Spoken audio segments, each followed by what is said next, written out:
എടാ പുഷ്പ, ഞാൻ പറയുന്ന ഒന്ന് കേക്ക്. നമുക്ക് രണ്ടുപേർക്കും കൂടി ബിസിനസ് ചെയ്യാം. നീ പറയുന്നതാണ് നമ്മുടെ റേറ്റ്. ബാക്കിയുള്ള കാര്യങ്ങളൊക്കെ നമുക്ക് പിന്നീട് സംസാരിക്കടാ. എന്റെ അളിയും മുരളിയെ നീ ഒന്നും ചെയ്തേക്കല്ലടാ. ഇപ്പോഴാണല്ലോ അവനെ കൊന്നേ. 5 മിനിറ്റ് മുമ്പ് വിളിക്കണ്ടായിരുന്നു അണ്ണാ. ജീവന്റെ കാര്യമല്ലേ. പോയാ പിന്നെ പോയതല്ല അണ്ണാ.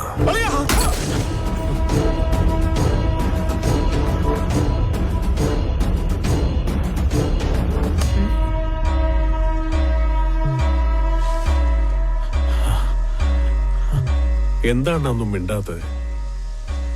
ആ സൗണ്ട് കേട്ടിട്ടാണോ? ഞാൻ ആരെയും അങ്ങനെ പേടിക്കാത്തവനാണെന്ന് അണ്ണന് നന്നായിട്ട് അറിയാം. പക്ഷെ അത് മാർക്കറ്റ് മുഴുവൻ അറിയണമെങ്കിൽ അത്രയെങ്കിലും സൗണ്ട് വേണ്ടേ അണ്ണ? എടോ അണ്ണ, ഇപ്പൊ ഞാൻ പറയുന്ന കാര്യം ഓർത്തു വെച്ചോ. ഇനി ഞാൻ ഈ ബിസിനസിന്റെ ഇടയിൽ കിടന്നല്ല ഉണ്ടാക്കുന്നത്. അതിന്റെയൊക്കെ മുകളിലാ, താഴത്തില്ല.